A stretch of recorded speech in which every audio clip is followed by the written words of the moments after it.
If I'm working at Walmart and I have a 15-minute break, guess what? I can't stay on hold for 57 minutes, which is what the average was in Missouri during the unwinding.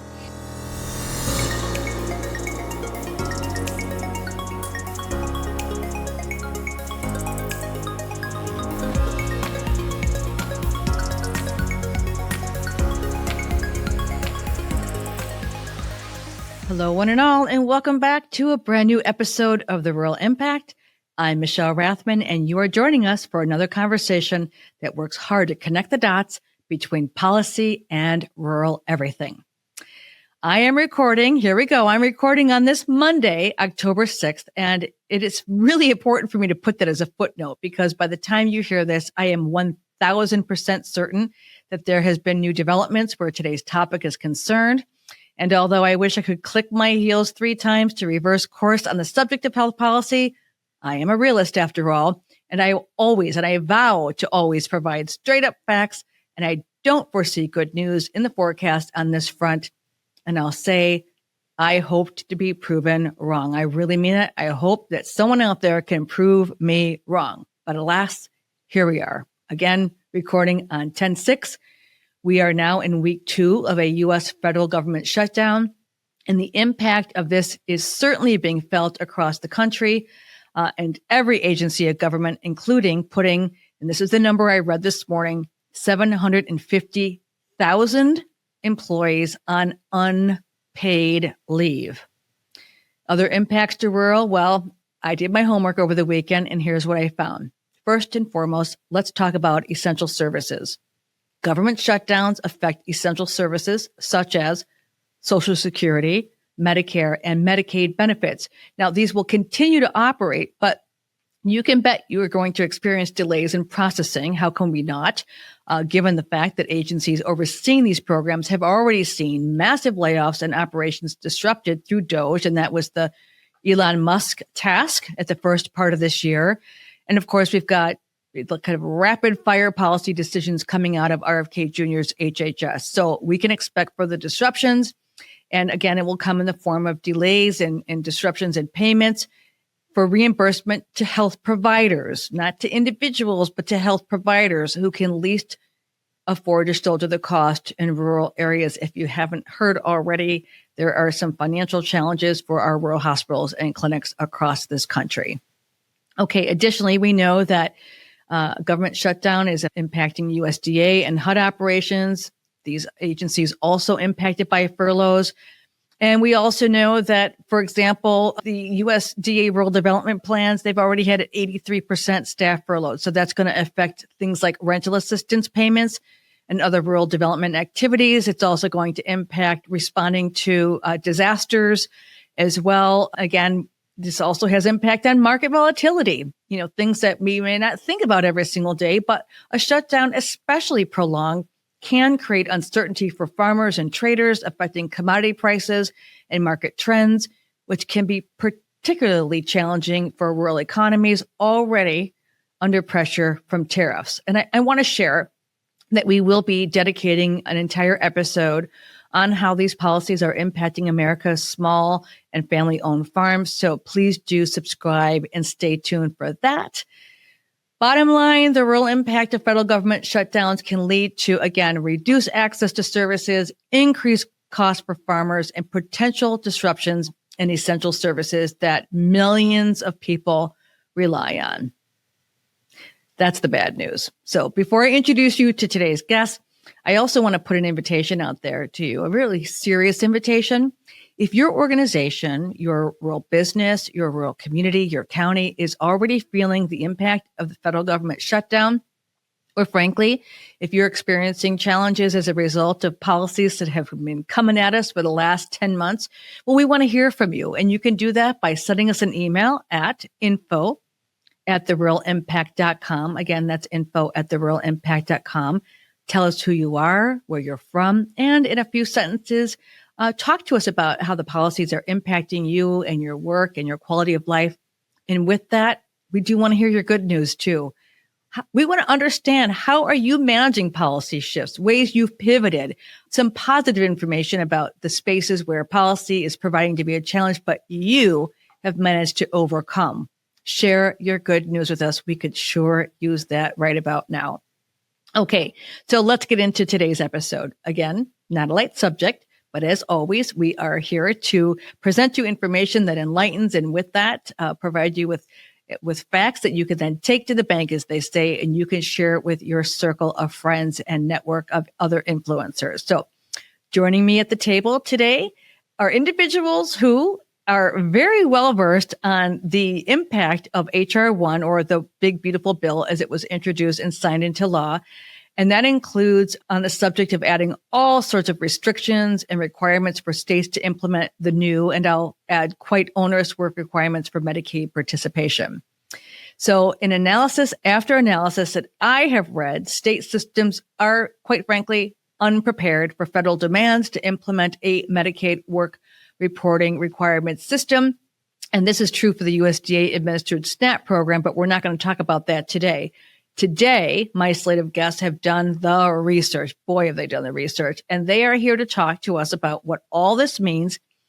That is the impact of states not being prepared for these reporting requirements, and how this will not could, but will impact rural counties, communities, health providers, patients, and so on and so on. So to unpack it all, we pulled out all the phone a friend stops and invited to the Rural Impact a powerhouse team from Georgetown McCourt School of Public Policy Center for Children and Families. That includes Tricia Brooks, research professor, Leo Cuello, research professor, and also state health policy analyst Hannah Green, to discuss their outstanding new research, which answers the question, are states ready to implement HR1 Medicaid work reporting requirements? Do you know the answer? Do you think you know the answer? Well, in just a moment, you're going to find out, because I now invite you to tune out that background noise, and there's plenty of it. Get yourself comfortable and listen to my conversation, a very candid conversation with Tricia Brooks, Leo Cuello, and Hannah Green. I am so ready. I know you are too. So let's go. Well, I promised you, joining me from Georgetown McCourt School of Public Policy, Center for Children and Families, I want to welcome Tricia Brooks, research professor. Welcome to the Rural Impact, Tricia. Thanks, Michelle. It's great to be here. Also, Leo, we've never met before, but Leo Cuello, research professor, great to have you here. Thanks so much for having me. And finally, Hannah, I save the best for last, Hannah Green, state health policy analyst. A warm welcome to you to the Rural Impact as well. Thanks for having me, Michelle. Well, I got to say, under other circumstances, I always look forward to having these conversations. We've had the privilege of having your colleague, Joan Alker, on before in the past. But Tricia, you all have, as I explained in our opener, you've got another great research paper out. And so let's just start there. The report came out on September 4th, and it asks this very important and relevant question. Are states ready to implement HR1? That's the one big, beautiful bill that was signed into law back in July, the Medicaid work reporting requirements. So before we dive in, are states ready? Are some ready? Talk to us a little bit about kind of the, why this report came to be and what it spells out for us. I'm happy to do so. And first of all, I would say I call it the big bad bill. And of course, no state is ready today. Congress gave states less than 18 months to implement what is a major policy change. And it's going to need high-performing technology systems so that we can avoid either a disruption or a loss of coverage due to paperwork and red tape. That's what we do. We wind people up in red tape and exhaust them to where they just give up on whatever point they're trying or whatever benefit they're trying to access. And states are having to move very quickly through this uncharted territory because the Centers for Medicare and Medicaid, which administers the Medicaid program, is not expected to issue new regulations before June of 2026. So can states be ready no later than January 1st, 27? Well, that's what we're trying to determine using Medicaid performance indicators. And these indicators assess how well states are managing their administrative workload. States are required to report these data to CMS, which in turn publishes the data. And then we capture the data for posting in what we're calling our HR1 State Readiness Tracker. Now, our research shows that some states are in a better position than others, but is there enough time to build and test the systems? Is there time enough for states to plan and launch multifaceted communications campaigns to prepare enrollees for what's ahead? And critical question, are there enough resources and funding to do this right? All of those questions, the answers remain to be seen, but there are many reasons for us to be concerned.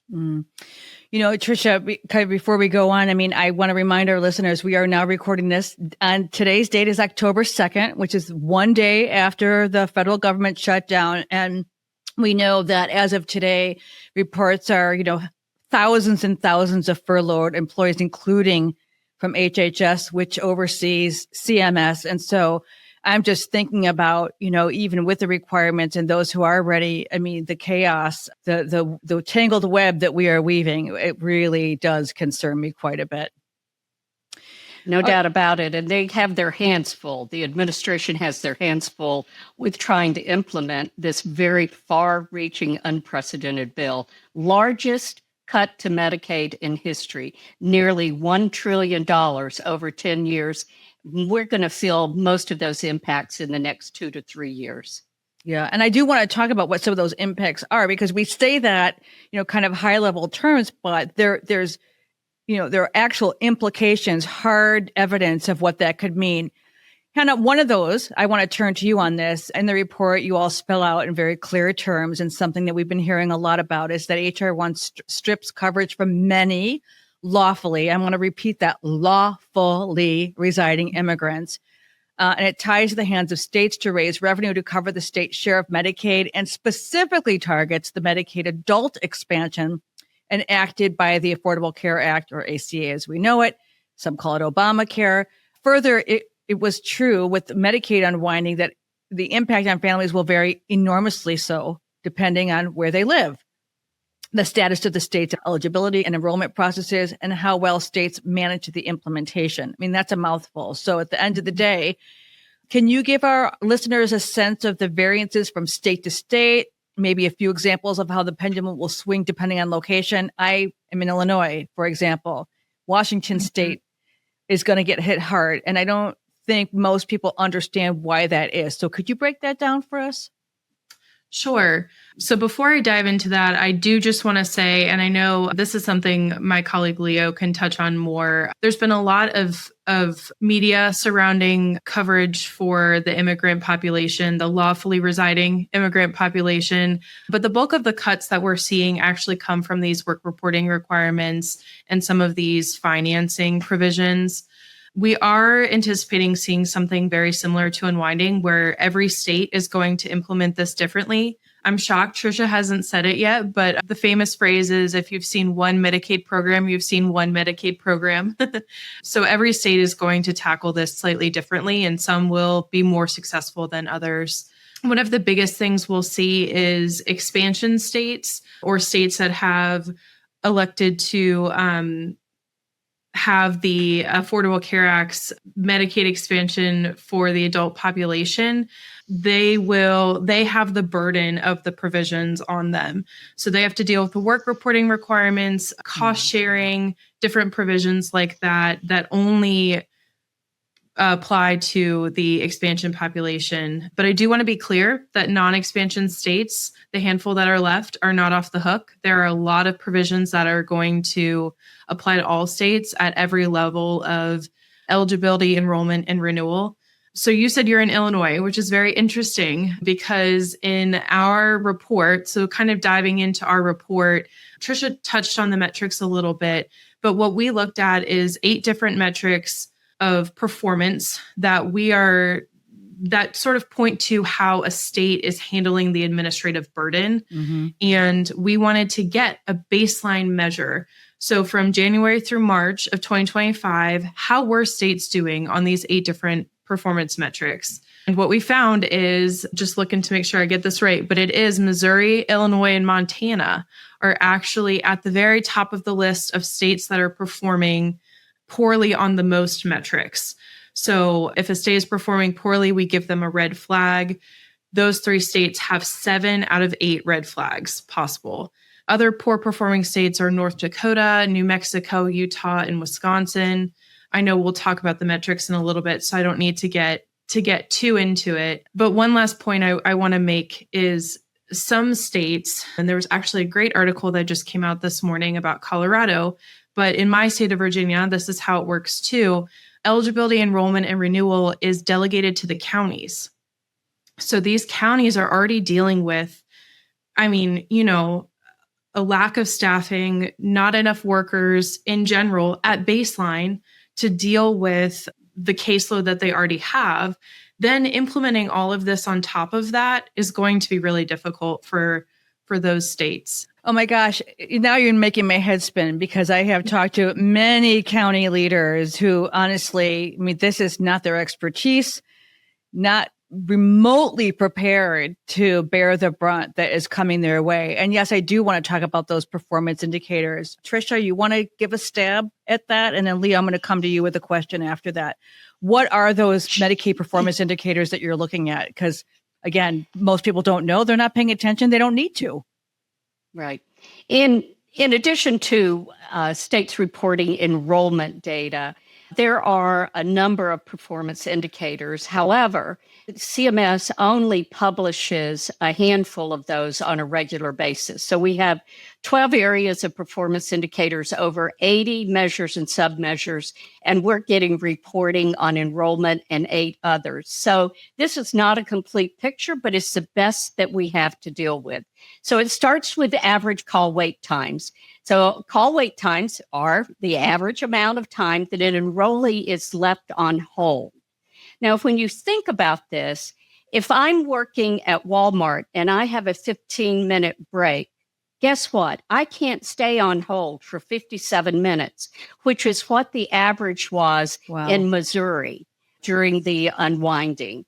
So long wait times means the state really lacks the staffing that it needs to be able to support enrollees and applicants who need assistance. And there are ways that states can improve these measures, and we can talk a little bit about that in a minute. Mm-hmm. But let's tick through these. Average call wait times, then call abandonment rate. That means at my 15-minute mark in Missouri, I got to hang up because I got to get back to work. Guess what? I am working, as most Medicaid enrollees are. And if they're not working, they're caregiving to a child or to an elderly parent, or they're disabled themselves. So call abandonment rates, if there's a lot of them, or if the phone lines are flooded, the system fails and drops all these calls. That's 2. Mm-hmm. Application processing times. There's a standard in Medicaid for applications to be processed no later than 45 days. And states report these times in buckets. So we're looking at states that have more applications pending for 30 days or more. That means the state just can't stay on top of the workload. Then we've got the overall renewal rate. Of the people I have enrolled, how many are able to stay enrolled? And we believe in eligibility. If they're not eligible, then that's fine. But the reality is that most people lose coverage for red tape, paperwork, things get lost, manual processing makes errors. So if you're not relying on technology, you're going to have problems staying on top. Yeah, Tricia, I want to put up a point in here at this point in time because of the work that I am so familiar with. And I think it's really important for us to talk about a reality here is that during a period of time where someone's coverage has lapsed, or if there's paperwork issues or whatnot, that there's no indication that they won't need healthcare to use the system, if you will, in that. And so what I think is important for us to understand here is the domino effect is that they will still present somewhere for care. If they do, typically in an emergency room setting, the most expensive level of care. Yes. And then that another domino that falls is that institution then ends up not being able to be reimbursed for the care that they are providing. Another casualty in all of this. So I just think that's important for us to state as well. No doubt there is that trickle out impact in a number of ways. One of the most important indicators that we have is something called ex parte renewals. This is using third-party data to confirm eligibility. It's a way to automate the renewal process so that I can, as a state, go look at the state quarterly wage data and say, oh, Tricia's, earning $3,000 a month. Yeah, she's definitely working in order to earn $3,000 a month. So during the unwinding, that was when the Medicaid continuous enrollment provision was in place during COVID. Once that ended, then all the states had to renew all these people. The states that had higher ex parte automated renewal rates had better results, because if you can automatically renew people, it's cost efficient, it's accurate, and it saves both state workers and individuals time in trying to gather up the paperwork and process that paperwork. So that's an important measure. And I can give you an example here. In the state of Texas during unwinding, their ex parte rate was less than 5%. And yet we had a handful of states that had over 70% ex parte rates. So you can see the disparity from state to state. And then the other measure is the pending renewals. And that is when a state hasn't been able to get to a renewal and process it before the end of the month, then guess what? That renewal is going to be pending. So when we look at things like you got a long call time rate, you've got a high abandonment rate, you've got application processing that's taking way too long, you're not renewing a lot of people, you have low ex parte, and you have high pending renewals, well, guess what? Wow. You're not in very good shape as a Medicaid eligibility enterprise. I read in the first quarter of 2025, the share of pending renewals ranged from a high of 71.4% in Nebraska, and Nebraska's in a world of hurt right now, to a low of 0% in Minnesota. Nevada and Rhode Island, the pending renewal rate was greater than 12.9% in states in the bottom quartile. The national median was 4.8%. These aren't good numbers. No, they're not. All right, and we should explain the procedural disenrollment. What that means is that the state did not have enough information to determine whether I was eligible or not. They're missing information. And this gets back to manual processing, red tape, losing paperwork, etc., that we see where all the problems happen, and procedural. And our focus, obviously being rural, those barriers are different, because we are talking about connectivity issues. We're talking about fewer people. I mean, I was just in a rural county, and I won't say the state, I always try and protect those, where they only had three county commissioners and one administrator. So you're talking about, in Massachusetts, you might have 25 people in the payroll in a county versus a rural county in Colorado, which might have 3. And so that definitely is a determination.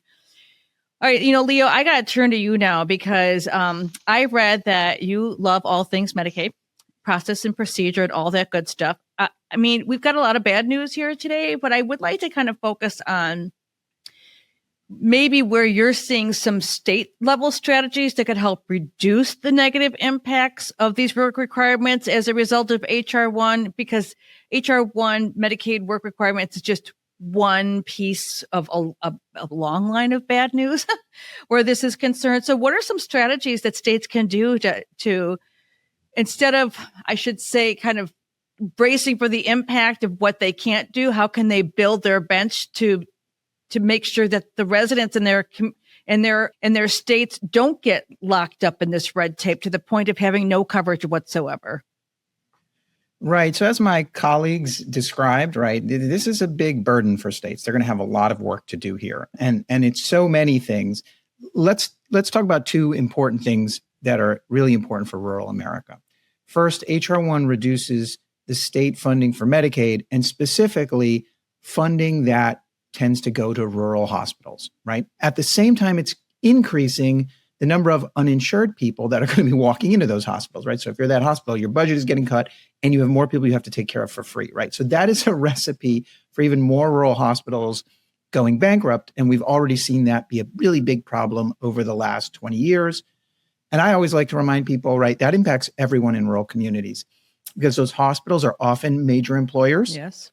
the biggest employer in the county, but also even if you have a great private work insurance, right, you can't go to the hospital if there is no hospital, right? So states are going to have to find ways to get more money to rural providers, and they're going to have to look at their state financing systems and figure out how to do that. But that's a big problem. Second, this work requirement is going to play really badly in rural areas because people are more likely to be in Medicaid expansion. We may have more challenges finding employment. They may have past or current opioid-related issues that interfere with employment. They may have chronic conditions, more likely to have those that impair employment. So how this requirement gets implemented is going to impact their ability to have insurance. And the important thing for listeners to understand is that we are all supportive of work. Mm-hmm. But the most important thing to understand is that the biggest losers under work requirements are workers. Because when workers have to file paperwork proving that they are working, many are unable to, right? Most Medicaid enrollees are in working households. So this doesn't lead to people starting to work. It leads to workers losing their health insurance. How can states reduce the harm? They can look at policies that will be more likely to get success. So first of all, don't take the flexibility to do this work requirement every single month. States can choose to only do it at renewal, and that's what they should do. Okay. Second, right, as Tricia has been talking about, these data systems, right? The more that states can access their own information, access third-party data, and use that to determine people eligible so that people don't have to do the paperwork, the better we're going to do. And then states have to think a lot about when people have to submit something, what is the process? And can it be multimodal? So a lot of ways for somebody to satisfy the process. And can we maximize the use of self-attestation, right? Because there is an exemption for somebody who has a substance use disorder, but how does somebody go about proving that, right? So you need to allow people to raise their hand, self-identify, and that should be the end of the story. And then I will say the last thing for state workforce is states really need to invest money in their workforce to actually get the work done, and then their consumer assistance processes, because people are going to need a lot of help. We have seen that in the states that have done work requirements before. People are lost in the system. They don't even know what's happening. No. And I would tell to all three of you, the hospitals that I am working with right now, they are working to find room in their budgets to hire somebody to physically be in their clinics to answer those calls. And the money that's required to put someone on the payroll and offer them benefits just to be a navigator where states are failing to do that. So Leo, I would add to that is just really good educational material that employers, can get in on this. I mean, I would like to hear any of your feedback on that, because I think at this point, you all are providing the data and the information, the resources, but we have to make sure that employers and county leaders and so forth also have information that they can push out to those who will be impacted by this. Because if we don't, I mean, we're going to make the problem much worse than I think it needs to be, absent the education. So we did a research project with the Urban Institute on just lessons learned from the unwinding. Mm-hmm. And I also am the lead author on a KFS 50-state eligibility and enrollment survey every year. And over states told us that engaging community-based partners was an important part of what was successful during the unwinding. And so it's health providers, it's community-based organizations, it's schools, it's adult training programs. The list goes on where faith-based organizations, you need to have people who are trusted messengers in the community that can share the message. And the more that states provide materials to them, provide talking points, the better this will be. The other thing that states can do, and we have an outreach scan on our website looking at what states do to help people understand what they have to do to get enrolled and stay enrolled. And we know that states have tutorials and other self-help tools that can make a difference. But no matter what, we cannot make this all about technology because, as you stated before, there are a lot of people who have limitations in terms of using technology. So we've got to find a way to serve all of the populations here and not put people without internet access or computer skills at a disadvantage. Because we're also talking about, I wanted to see if any of you all could touch on another paper that you did, which is the rate of uninsured children in the United States. And, here we are. This is going to be another whole segment of our population where they at least can afford. And I don't have the number. I know Joan shared it with us a few episodes back about how many children in rural America are Medicaid. That's how their coverage goes. And so I wonder if any of you could speak to, some of these new requirements. I mean, children aren't required to work, but their parents are, and navigating the disenrollment for them is going to be just another whole, I don't even know what, I'm running out of adjectives to describe my frustration. Well, I can appreciate that. I have some choice words it's a family show, Tricia. Okay. I wasn't going to repeat them, but I think people know what I mean by that. Yep. So what we saw coming off of the unwinding is that the uninsured rate for children increased between 2022, which was sort of the height of enrollment during COVID. It rose to 6%. And that is the highest rate of uninsured children in a full decade.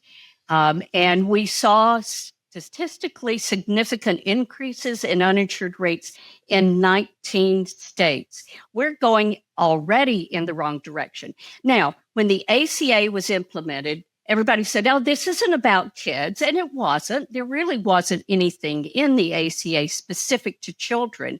But if you looked at the states that had low uninsured rates prior to the implementation of the ACA, you will find that their uninsured rates actually went lower even, because when parents get coverage, their kids get coverage. And the reverse is going to be true with work reporting requirements. When parents lose out, somehow we're going to find out that kids slip through the cracks as well. Oh, yeah. I don't think you have a crystal ball to identify what some of those challenges are.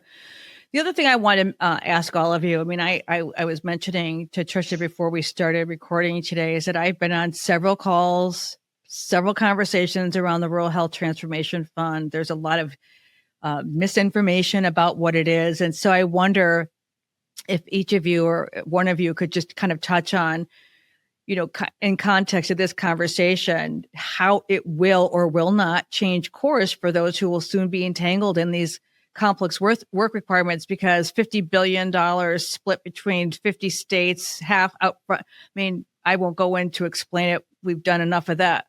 But I would imagine that these requirements are, it's a wash. I mean, I don't see how hospitals are going to, or fare, because it's not a hospital fund, how providers are going to fare with just yet another roadblock of these Medicaid work requirements, and knowing that fund doesn't even begin to touch the financial woes that they are about to experience. Yeah, to call it a wash would be very, very generous, yeah. Right? Right. So let's talk about what we're talking about here. This is a fund that offers $50 billion for states for rural health improvements. But the problem is that the other pieces of the law make $137 billion in cuts to rural health care. So if you cut 137 billion and you give back 50 billion, rural America is still out $87 billion for their healthcare. So it doesn't solve the financial crisis for healthcare. And it doesn't change the fact that millions of people will lose health insurance, right? Probably disproportionately in rural areas. And in addition, all the cuts in the law, those are permanent cuts. Those are going to go on and on. Whereas this fund lasts 5 years and disappears, right? So we're really putting a Band-Aid on a long-term problem. Now, that said, once you're out $137 billion, it's at least important to get back the 50 billion that you can get back, right? So states really need to apply for that money, and that application has to be done by early November, right? So this whole process is a bit rushed. It's a bit of a mess. The federal government has a lot of flexibility over what states it approves for the funding. So this has also raised concerns for states about fairness, about whether they would sort of be pressured into doing other things in order to get this money.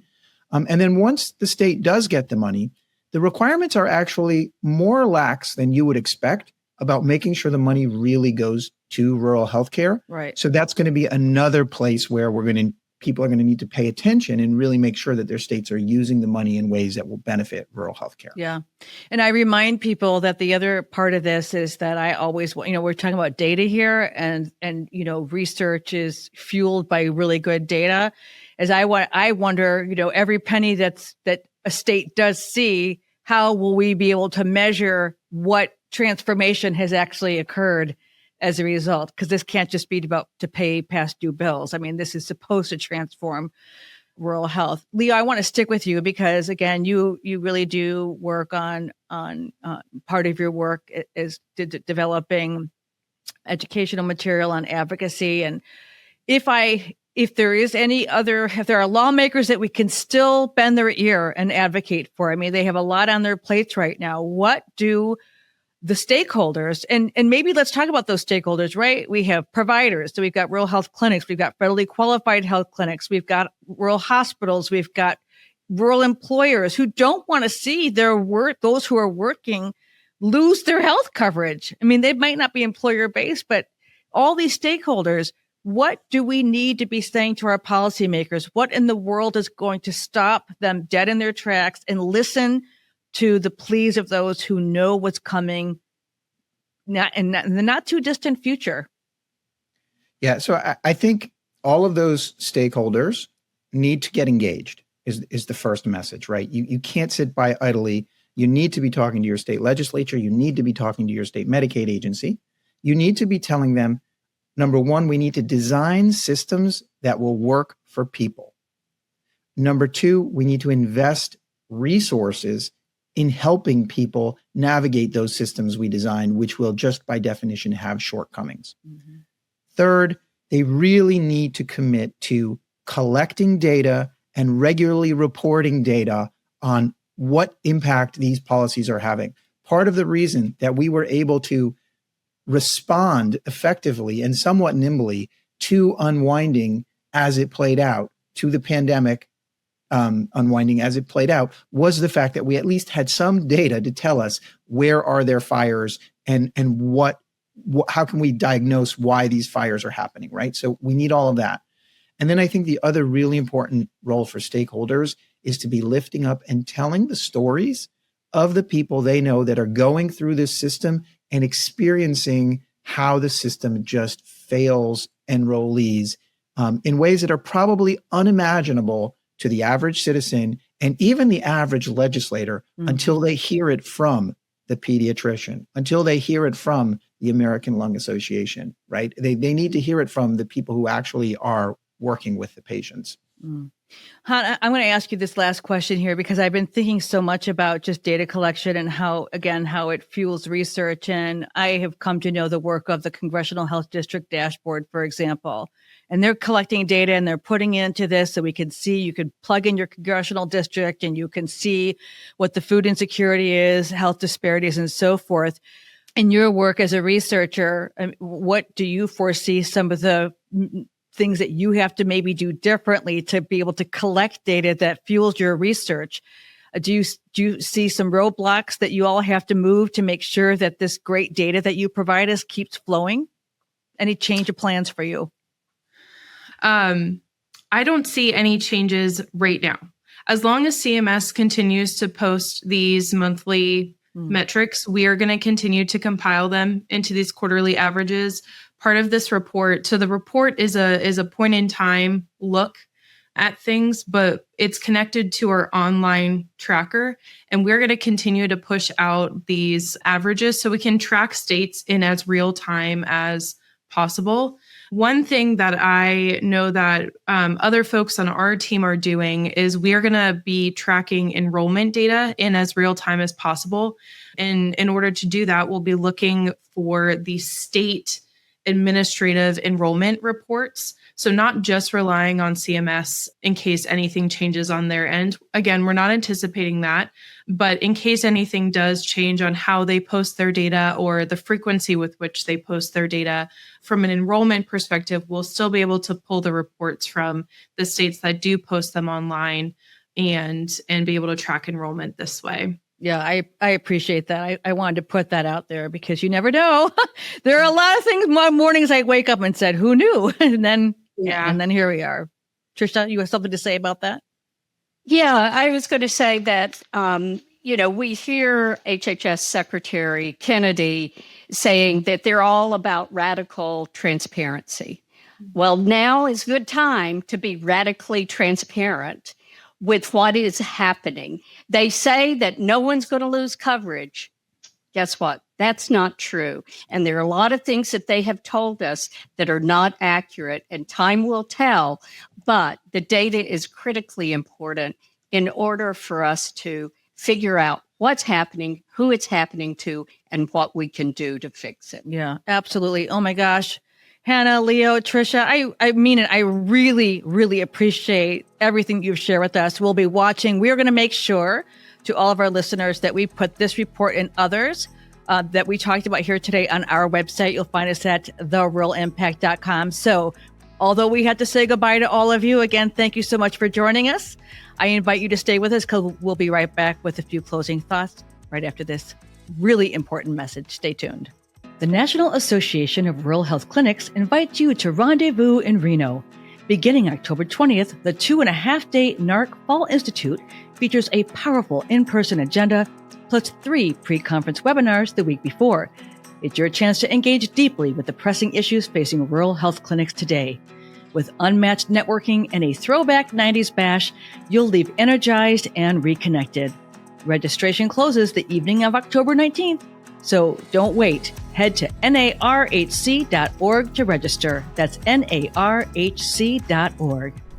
My thanks to Hannah and Leo and Tricia. And as a reminder, you can find their entire research report on the matter of state preparedness for implementing work requirements when you head over to therealimpact.com and just click on our resource page. And that's also where you're going to find a piece that Leo wrote last week in a Say Ah column that was focused on, well, I'll tell you, it was a doozy of a fact checker. It debunks a full-on Pinocchio nose growing claims about Medicaid and marketplace health coverage for immigrants in this government shutdown. And I really, again, I highly recommend that you read this piece because in a most shameful way, and I don't say that lightly, this false claim about immigrants and the fight around immigrants receiving health coverage has been parroted across every social media platform, even mainstream media in on the game, to deliberately deceive the public. And I won't suggest the motive behind it, but I will say this, disinformation at any time, but especially now in these very challenging times,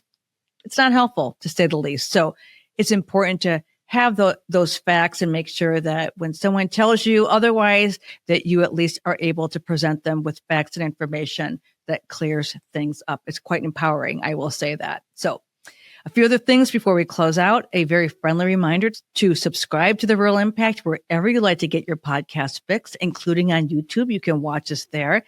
And make sure that you go on our website, therealimpact.com, to subscribe to our e-blogs. You'll get information about episodes you may have missed, and you will also receive details about what we've got in store for you next. On our website, that's also the place where you can make a donation if you are so inclined. We're very appreciative to those of you who have done that.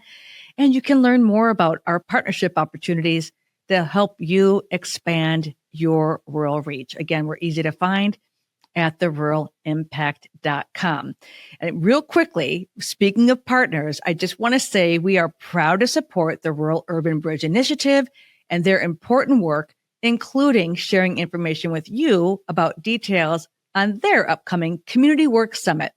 And that is a summit designed to find common ground, rebuilding trust with neighbors, working together for our rural communities. That is happening on October 22nd. You can get all the details. Go to our resource page and you'll be able to click over to that event and register. Lastly, I promise you, I invite you to follow me, Michelle Rathman, and the Rural Impact on LinkedIn and Blue Sky and other platforms. We so appreciate it when you engage with us. And a quick thank you to Bria Corsaro and Sarah Staub for all the work that they do behind the scenes to help make this podcast possible. Until we're together again, I invite you to take really good care of yourself and, to the best of your ability, those around you. We'll see you soon on a new episode of The Rural Impact.